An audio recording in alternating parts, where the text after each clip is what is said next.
Okay. Hi, my name is Daniel Levy. I'm a therapist and a life coach. And I really thank you. I'm grateful that you're listening to this. I have an opportunity to share with you some insights and some tools that hopefully can help you or your loved ones, manage and utilize this opportunity and even enjoy, appreciate, and take advantage of the opportunity of the quarantined, of the healthy and not healthy in our houses, which has created for many people a tremendous challenge, and as many therapists and clinicians would tell you, has raised the level of stress tremendously. We're going to go over 4 different tools and approaches for dealing with this time. And we're going to offer insight and a tool on each one. And hopefully you can utilize these in a practical way and share them with others so that you can feel better. Now, the first one is the case of the what ifs. So much of anxiety and stress brings about what I like to call a case of the what ifs. What if we don't go back to normal? What if my job is furloughed and I get fired? Or, what if I get sick or my family members get sick? And those, not to minimize, anxiety is very disturbing and very upsetting. It can be very entrapping. But here we're going to talk about anxiety on a scale of 1 to 10. If you have a case of the what ifs, that's a mild or low moderate anxiety, then this tool that I'm about to offer you, these 3 mini tools, will help a lot. But if you're in the moderate or extreme zone, these tools, and actually this entire mini webinar, is not for you, because those levels of trigger and reaction require a very different tool set.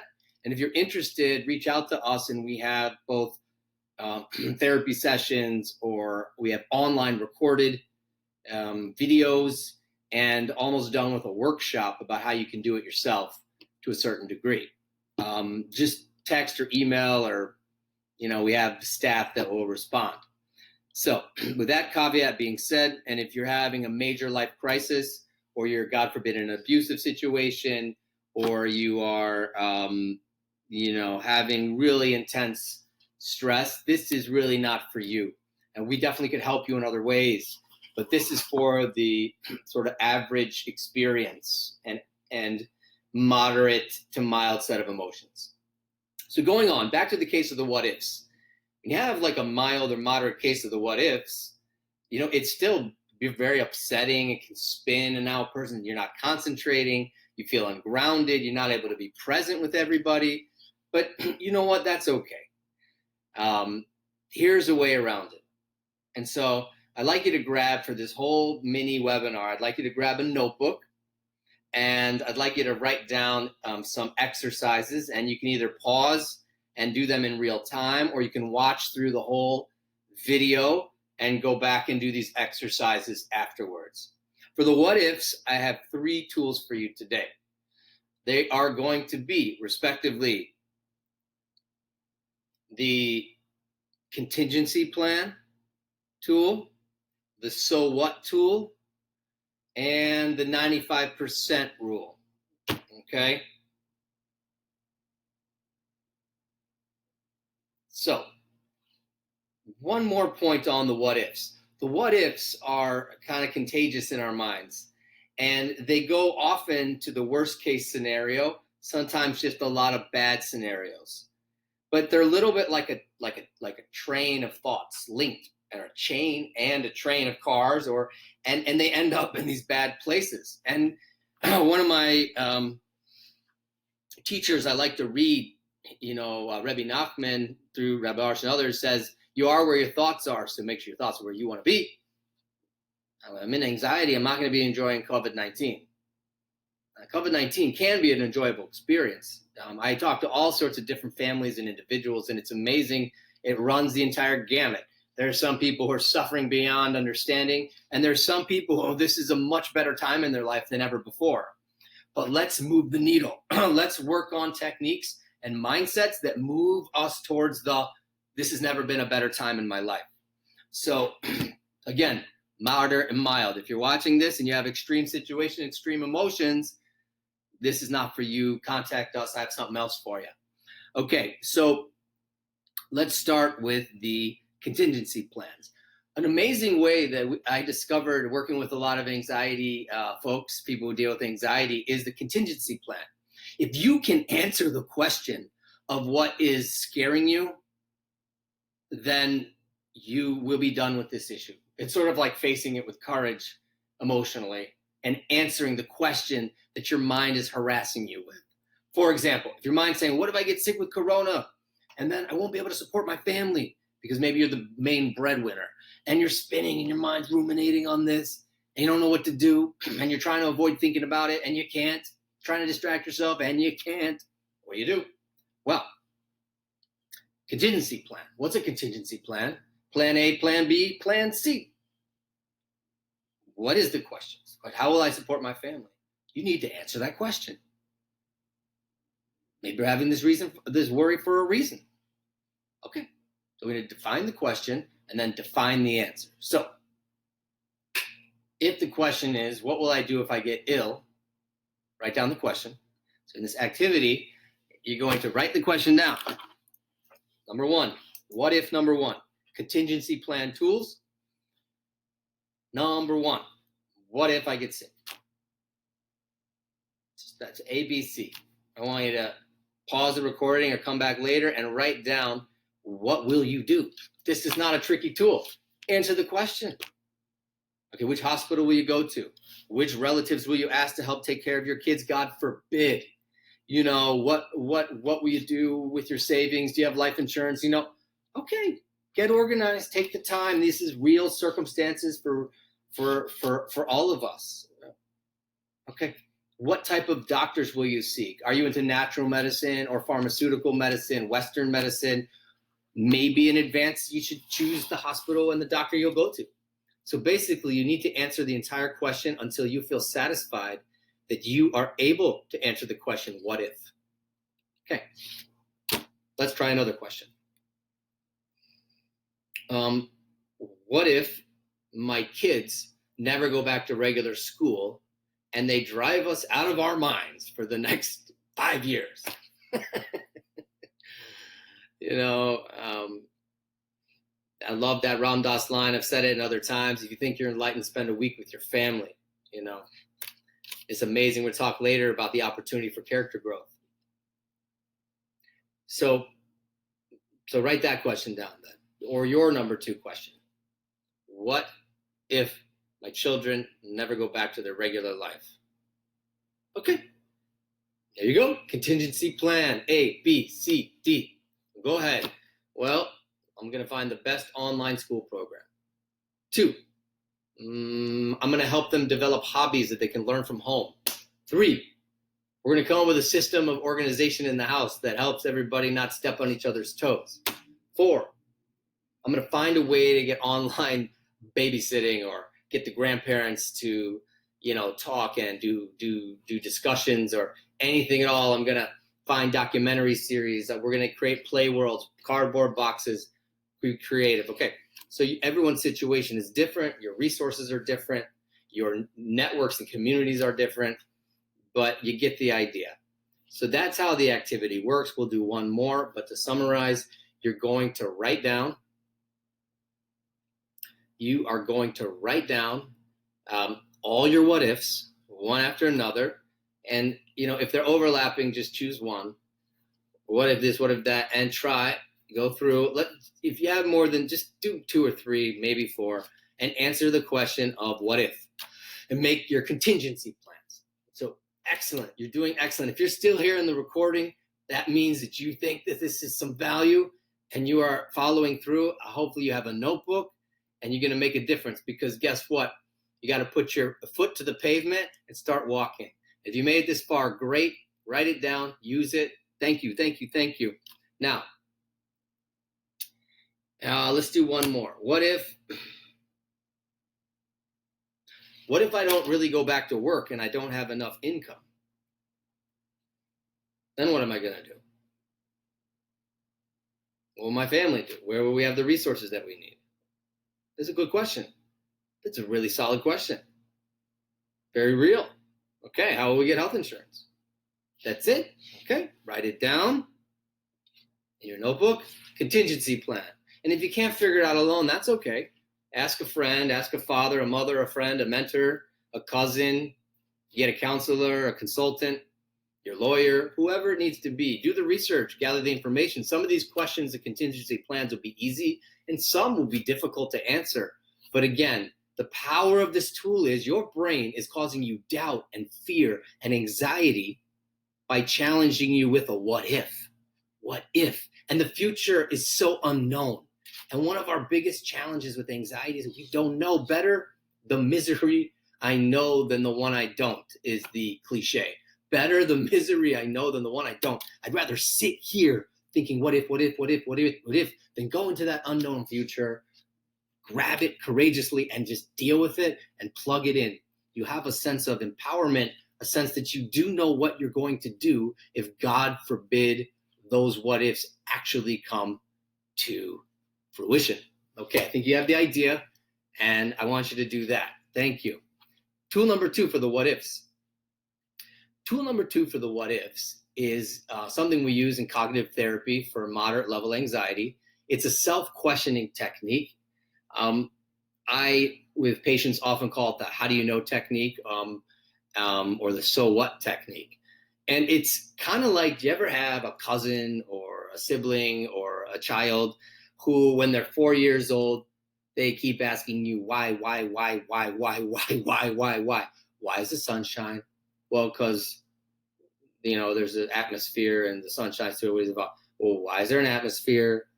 Well, because the weather and why is there weather? Okay, so it's kind of in a less annoying way the same idea. You write down. You're going to take your notebook, different page, different tool. You're going to write down your what if. What if Corona takes over the economy, and I don't have a job, and we have a much simpler lifestyle, and my wife will suffer, and my kids will be unhappy, and what if that happens? It's going to be horrible. Okay, so you write whatever it is down, and then you ask the question, so what? The trick in this technique is just not fighting. No dueling, no sparring with your mind. Just say, so what? I might end up poor. What if I end up poor? So what? Well, then it'll be horrible. So what? But then we'll have to stand in line for bread. So what? But that'll be actually the end of my life. So what? So you feel bad? Eventually the mind shuts up. If your mind is going to respond to this, then your mind will shut up.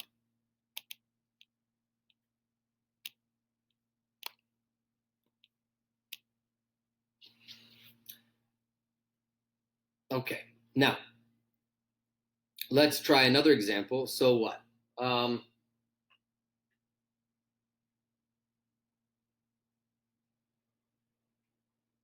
What if the corona lasts another year? The quarantining and the lockdown. So what if we never, get to go back to normal life for a long time? So what?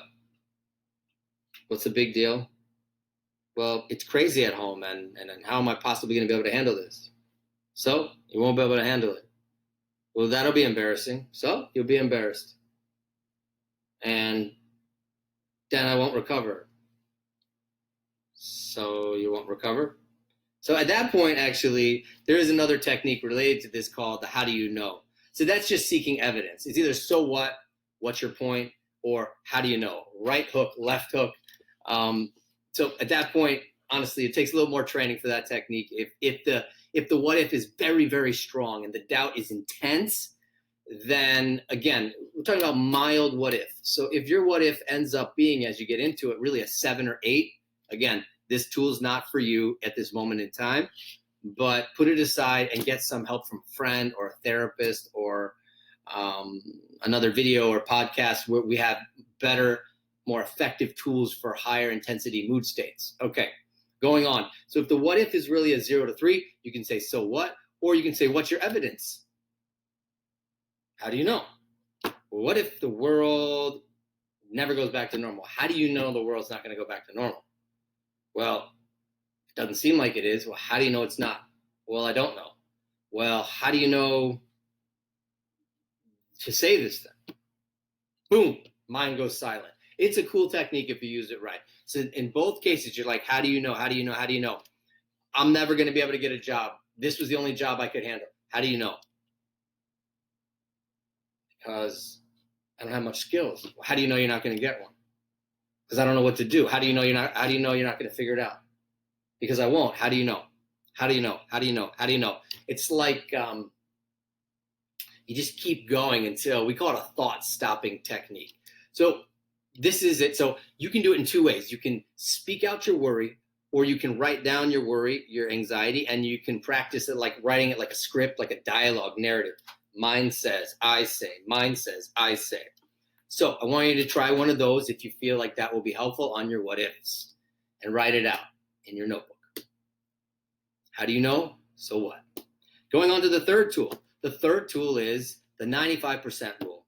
I want to thank Jeff Riggenbach, who taught me many of these tools, a wonderful cognitive therapist, practitioner, and trainer and educator.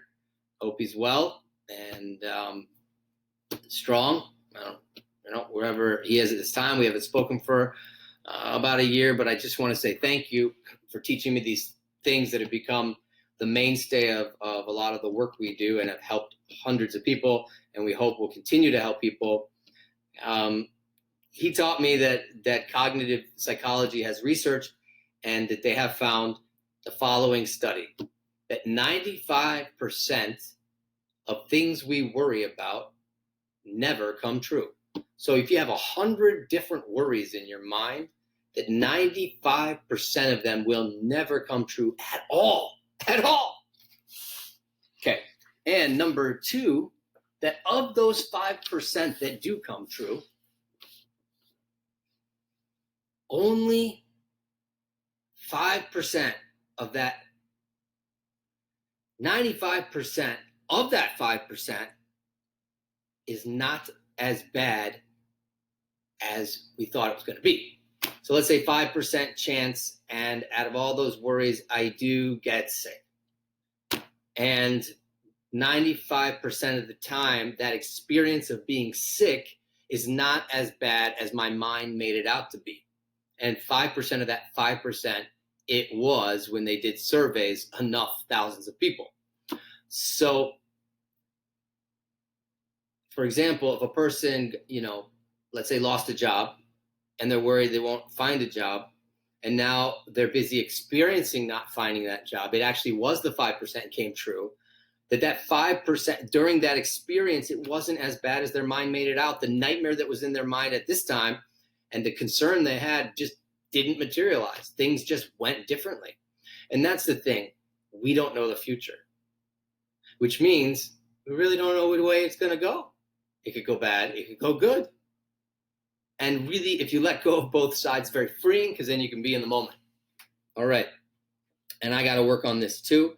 And sharing it with you is helping me to work on it. So thank you very much. So write that down in your notebook in kind of like big letters and decorate it. So you have 3 pages for your what if challenge, mild or moderate anxiety.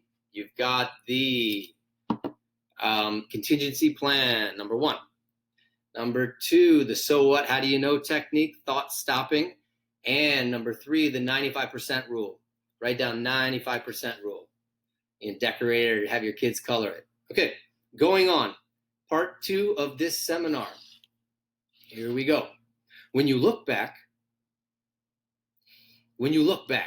this is a very important thing. Every time in life has an opportunity. Sometimes I remember having people who lost their job, and they come into counseling and they're very upset, and it's understandable. There can be many consequences in our society of losing a job, losing health insurance and so on, losing savings. But here they are. They have this period of time, maybe 3 weeks, maybe 6 weeks, maybe a year, corporate, it depends. So sometimes I've come to ask the following question, and I think it's very apropos and super helpful at this time to really ask yourself this question a number of times until you have some serious clarity that you feel very, very good about. And that is, when you look back on COVID-19 nationally sponsored vacation time, what will you wish you had done with it? So right now you're stressed, you feel anxious, you feel overwhelmed. I got it. But let's put that on hold for a minute. Let's say when you look back in a year from now, if we're totally out of the forest and the storm, you look back in 5 years, and you're looking back on this part of your life, and you're thinking, man, I can't believe it. What was I thinking? I was home for 6 months with nothing to do.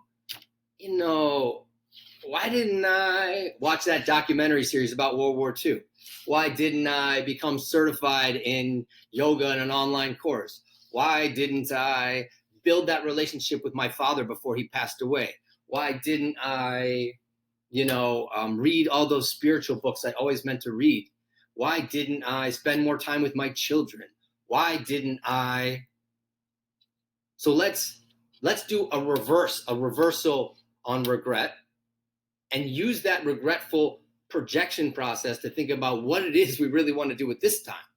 So what I want you to do is to take your next page in your tools workbook that I hope you're building right now, and write down, what will I wish I had done with this time in X amount of years from now? Whatever number you feel will really help you to get perspective.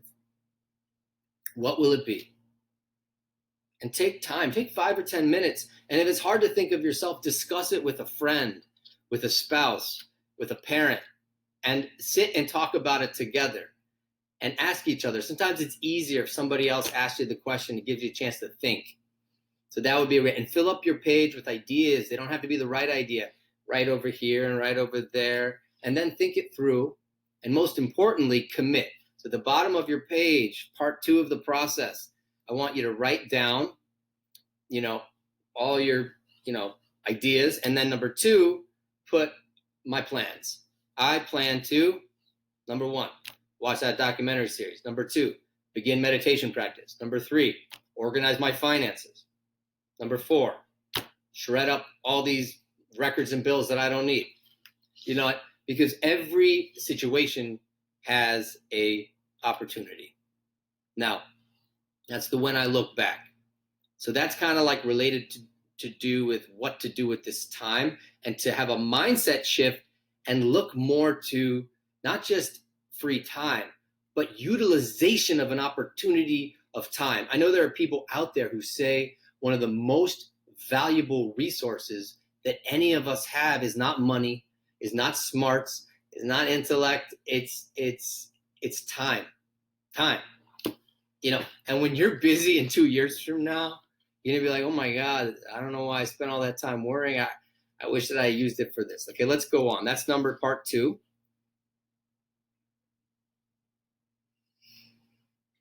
Now, the next suggestion is a mindset shift. I mentioned earlier this funny thing that I love to think about. If you think you're enlightened, spend a week with your family. There are different ways to look at life. What are we here for? Different religions and spiritualities have their answer for us. Science has different kinds of contributions. Hey, we're not going to get too heady and deep, but one thing that most of us can agree on is that we are here to grow and change. We should be improving. Not everyone agrees. Some people don't care at all, but I would say that's something universal enough that we can offer that as a perspective and a mindset for today, for dealing with COVID. So if we're here to grow, then we have a huge opportunity to grow right now.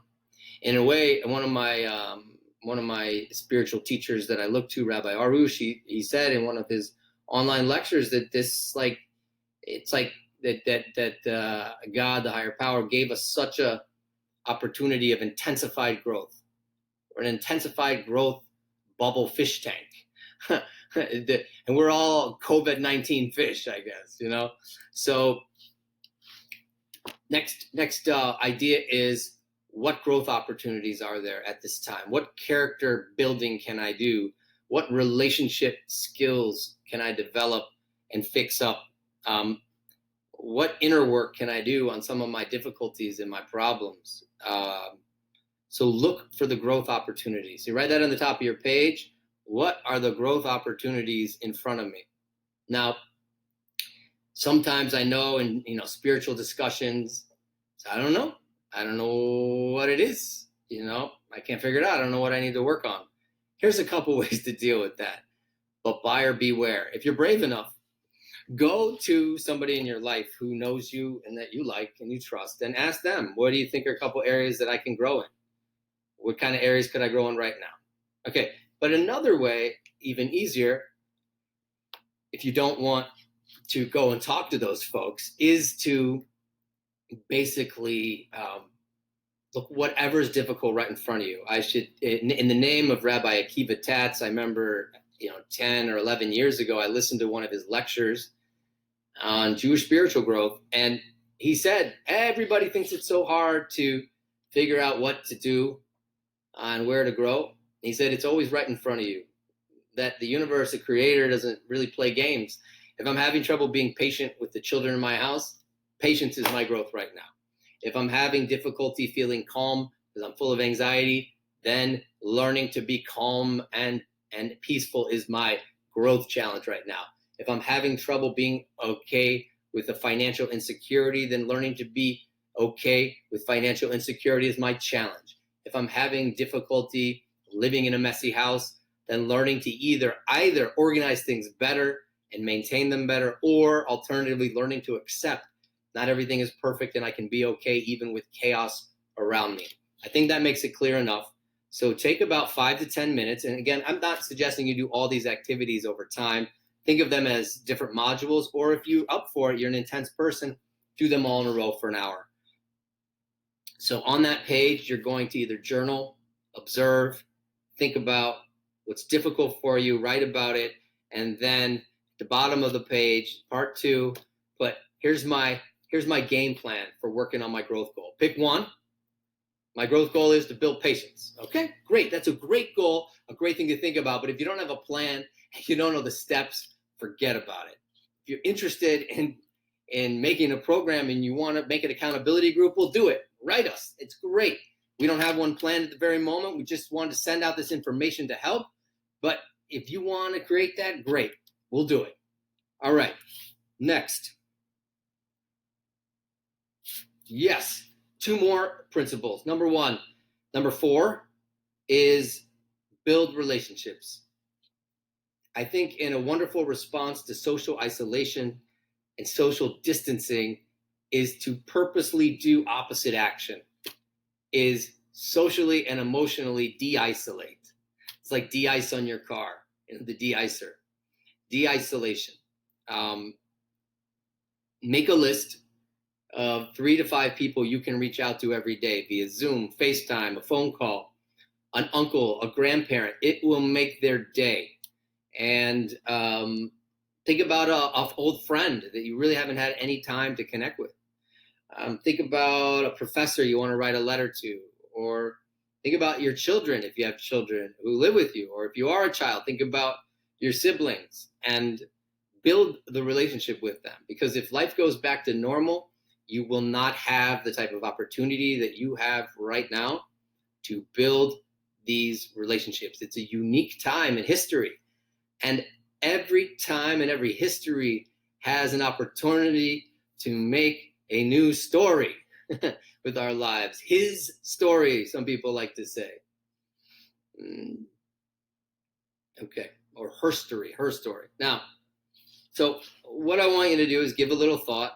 This next tool, put it on the next page, is what are the relationships that might be nice to build? And what would be nice for other people in my life? Who would appreciate a call? Maybe it's not that high on your priority list, but think about people from your job, from your past, from your family. They might be really isolated right now, especially if they're the type of people who are kind of spiky or toxic or annoying or negative. They might not be having any calls and anyone around them. And what a big, kind thing it would if you were to make a kind of short phone call every week to them. What a huge thing that could be for them. and it might even bring them back to the light side of joy and of connection. So take the social isolation and the social distancing and create online connection. Reach out. So what do? Make some notes and discuss with someone on their page who and what might be nice. And again, at the bottom, my plans. I plan to make it concrete, make it something that's measurable so that you can do that in this coming week. And I would love to see what people's ideas are. And it would make me very happy to see your plans for these different tools and your application of them. So if you're comfortable and if you'd like to, I invite you to send me an email at info@integrativecounselingcenter.com or dlevy@integrativecounselingcenter.com. And we would all like to see, and if you're comfortable, we'll post it. We'll post it on our Facebook or, on our website, or send it in our newsletter, for other people to benefit from.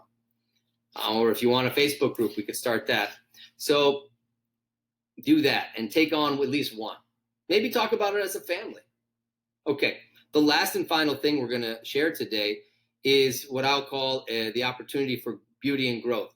The Mohorash, another spiritual book I love to read, has all these little short spiritual essays.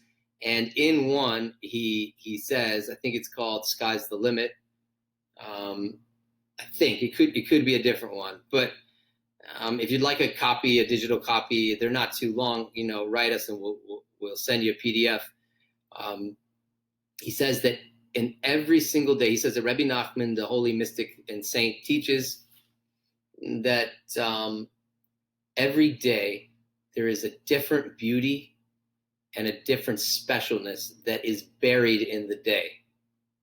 Now, sometimes it's right on the surface and we see it. It's like, wow, that was such a cool thing. That was amazing. Then we had a great dinner party with the kids, or what an awesome phone call that was, or I'm so grateful that I got the government stimulus, and it's just a good day. And that beauty is right on the surface. Other days, it's buried a little deeper. Oh, man, it was stressful with the kids. And okay, but Rabbi Nachman is teaching us that one very important growth tool and mindset is to put on the mindset that I'm searching for the beauty and the specialness of today. So maybe it was, watching, your child recovered from a difficult conflict at home and being proud of them. Maybe it was seeing yourself be successful at a challenge at work, but you got to search for the beauty. Or maybe it's walking down the road and noticing the colors in the deciduous, whatever, maple leaf, depends where you are in the country. I'm in Arizona right now, so I look at the cactuses, look at the birds, and look at the beauty. We have flowers in the cactuses, or maybe you're in, in Chicago or in New York, and you're seeing the pine trees with the snow on it. You're taking in God's creation. That could be the beauty in the day. Maybe the beauty in the day is learning to not look at the ugly and look at the beautiful. Or maybe it's connecting with faith or with gratitude or something deeper and inner. And on the outside, there's nothing to offer you. Life does not always offer us, easy times. A lot of people say you're never given a challenge that you can't handle. You know what? That is completely not true. Ask any therapist or any, professional client. It's, I would say it's more accurate like this. Life or God never gives you something you can't handle, except for the times that he does. So you might be going through one of those, and it's not easy, and a strength to you. And if you are, sometimes it's just turning inwards, and the beauty and specialness of today is going to be that searching deep and finding something that you can hold on to and believe in inside, and to really do a deeper inner work and to find connection. And it's not easy. If you need guidance, we can give you resources or suggest how you might begin doing that. And you may need a good spiritual buddy or a minister, a rabbi, a meditation teacher, somebody, but that's important. And we have the opportunity through all of these times to build our abilities and build our, become our true selves. There's nothing more fulfilling than being who you really are. And I hope that these 5 mini modules in this short webinar is been a benefit for you. We're going to summarize here. We had first 3 tools to deal with the common case of the what ifs. Take 30 milligrams of each every day until symptoms subside. 2, when you look back tool, taking advantage of time. When you look back in 5 years, what will you have wished that you had done? 3, building relationships, reaching out to other people. Growth, looking for the growth opportunity, the inner growth opportunity. So I guess 3, we should speak out a little bit more. 3 is, working on building relationships and doing the opposite of the social distancing and bringing that distance closer. De-isolationing. That you remember it that way. De-isolationing and making it a conscious and committed effort to reach out to people. And number 4 was growth opportunity, character growth, and working on challenges that are right in front of us. Opportunity to grow as a person.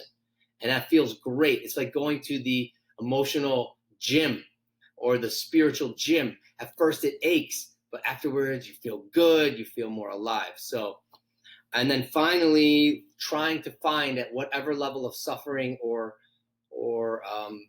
goodness, positive life events a person's at, the beauty and the specialness of each day, as was suggested to us by Rabbi Nachman through the Mohorash Rabbi Schick. So thank you so much for joining us today. I'm really appreciative that you gave us a chance to speak these things out. At the very least, I gained a lot because every time you share this with somebody, it strengthens it in our own mind. And I have a lot of work to do in all these areas. And I really appreciate you. And I think it's great that if you're working on this, it's awesome. You're going to have a good COVID-19. And wishing you a successful COVID-19 nationally sponsored staycation. Again, wishing you a very blessed and nationally sponsored COVID-19 staycation. All right, if you have any comments or any upgrades or any feedback, feel free to go on the Facebook, Instagram. I don't even know. I don't go on there, but I have some great helpers who I communicate through. I try to not do too much social media, but we know it's important. So you can reach me or our other staff through those means of the website. Have a wonderful day and a good week. Let us know if we can be of service in any way. All right. Be well.